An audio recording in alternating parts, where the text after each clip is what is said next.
Black excellence, they're sitting there like, yeah. It's the billionaire brunch. Oh, Like, I hate you, Fifth. unaware of anything going on here.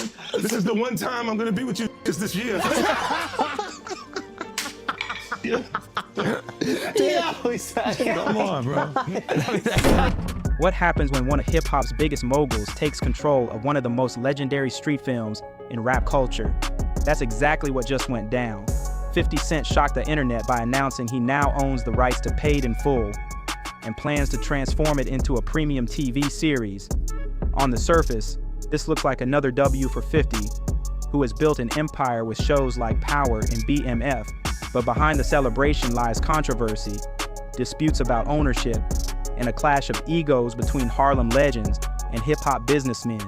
Today, we're breaking down exactly how 50 pulled this off, why Dame Dash is furious, what Cam'ron's role really means, and why this could either cement or damage Paid in Full's legacy forever.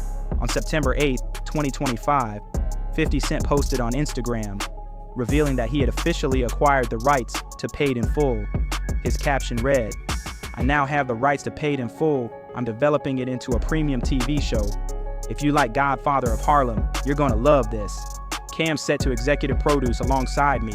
If you want in, get at him. I'm out of the country." Within minutes, Cam'ron, who played Rico in the original 2002 movie, reposted the news with his own message. "So we've been talking about this for a few months now. Thanks 50 Cent for the opportunity. We gonna burn this shit down." Fans instantly started speculating about what the series could look like. Would it be a prequel, digging into the Harlem drug scene before the events of the film? Or would it act as a sequel, exploring the aftermath after one character was killed and another landed in prison?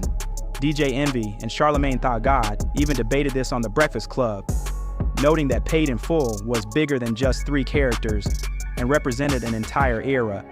The excitement was real, but so was the confusion. To understand why this move is such a big deal, you need to know what Paid in Full means to the culture. Released in 2002, the film was loosely based on the true story of Harlem drug lords Ozzie Faison, Rich Porter, and Alpo Martinez.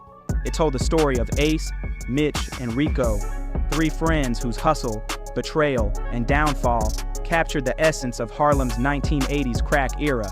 The movie wasn't a massive box office smash when it dropped, but it quickly became a cult classic.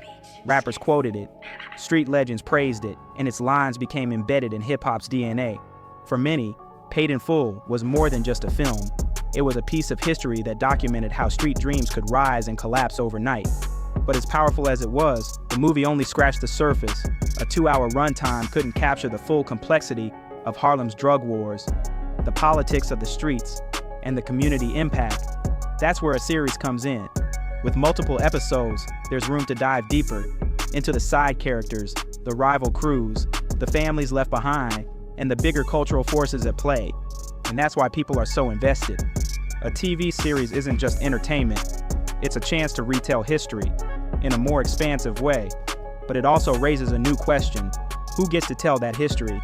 One person who was not celebrating was Dame Dash. If you remember, Dame was one of the original producers behind Paid in Full. He has always claimed deep ownership over the film, often using it as an example when he talks about independence and building your own. So when 50 announced he owned the rights, Dame quickly clapped back. In a video response, he congratulated Cam'ron, but with shade. Cam just made a post, major announcement. I want to congratulate him for making 50 his new boss. So congratulations, Cam. 50 is now your new boss, and you're proud of it. Cam just made a post, major announcement. I want to congratulate him for making 50 his new boss. The choice of words, calling 50 Cam's boss, wasn't random. Dame has long pushed the idea of never working for anyone else and always being your own boss. So to him, Cam teaming up with 50 looked like betrayal of that principle. But Dame didn't stop there. He later claimed that 50 was lying about having the rights at all, saying there was no such thing, and suggesting 50 was trolling for attention. 50, of course, wasted no time firing back. On Instagram, he mocked Dame's situation, writing, "Dame going out bad? I don't know why he would say I'm capping. Award-winning projects take time." The bigger issue here? Dame's financial troubles. Over the past few years, Dame Dash has been dealing with bankruptcy filings, foreclosures, and court-ordered asset sales.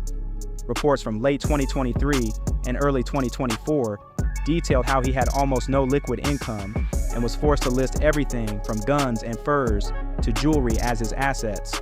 He even admitted to having just $100 in cash at one point. So many fans believe Dame simply lost control of the rights during his bankruptcy, opening the door for someone like 50 to swoop in and secure them. If that's true, then what Dame calls cap might actually be business paperwork he no longer has access to. One of the most strategic moves 50 made was bringing in Cam'ron as co-executive producer. Cam isn't just a Harlem rapper. He was in the original film, playing Rico, one of its most iconic characters. His involvement instantly gives the new series cultural credibility.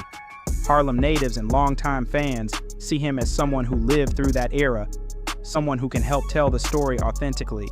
It also shows 50's business genius. By aligning with Cam, he not only gains credibility, but also creates a buffer against critics like Dame Dash. Because if Cam'ron is on board, who can really argue that the project lacks legitimacy? But this move also added fuel to the drama. When Dame threw shade, Cam didn't hold back either. He fired back on social media, calling Dame Chatty Patty and accusing him of dragging his name into unnecessary drama. This back and forth highlighted the shifting alliances in hip-hop. Cam, once closely tied to Dame, is now standing with 50. It's more than just business. It's a symbolic passing of the torch, showing how Harlem legends are aligning with new power players to stay relevant. As soon as the news broke, the internet split into two camps. On one side, fans were hyped. This is gonna be crazy, you genius bro. If you like Godfather of Harlem, this is gonna be legendary. For them, 50 Cent's track record spoke for itself. Power and BMF became cultural juggernauts, proving he knows how to turn street stories into must-see TV. But others weren't so sure. Critics flooded comment sections with warnings. Leave this classic alone. Rich Porter's family doesn't want this dragged up forever. Stop milking hood dramas. Create something new. This is a double-edged sword of reviving a classic. Do it right, and you cement its legacy for a new generation. Do it wrong, and you risk tarnishing its reputation forever. This project is about more than entertainment. It's about ownership and legacy. For 50 Cent, pulling this off could expand his dominance in TV and solidify him as one of hip-hop's greatest businessmen. For Cam'ron, it's a chance to reclaim his place in a story he helped immortalize. But for Dame Dash, this feels like the ultimate loss. Losing control of one of his proudest projects and watching his former allies partner with someone else. The bigger cultural question is this: who gets to control Black stories? When the rights to these iconic films shift hands, the debate isn't just legal, it's cultural. It's about who profits, who tells the story, and who gets erased. As of now, there's no official release date or casting news. 50 and Cam are still in development mode, which means fans might not see the series for a year or two. But here's what to watch. Will Dame Dash challenge 50 legally, or is he truly out of the picture? Will families of the real Harlem figures be consulted, or will they push back? And perhaps most importantly, can 50 capture the grit and authenticity of Harlem's crack era without sanitizing it for TV? The answers to those questions will determine whether this project becomes a modern classic or just another flashy remake. 50 Cent acquiring the rights to Paid in Full isn't just another business move. It's a cultural earthquake. It's about legacy, money, power, and control over one of hip-hop's most sacred stories. For some, it's inspiring, proof that 50 is still 10 steps ahead in the business world. For others, it's disappointing, a sign that legends like Dame Dash are being written out of the very history they helped create. At the end of the day, the streets will decide. If the show hits, it will keep Paid in Full alive for a new generation. If it flops, the backlash will be brutal. So the question is, do you trust 50 Cent and Cam'ron to do justice to Harlem's legacy, or should Paid in Full have been left untouched as a classic?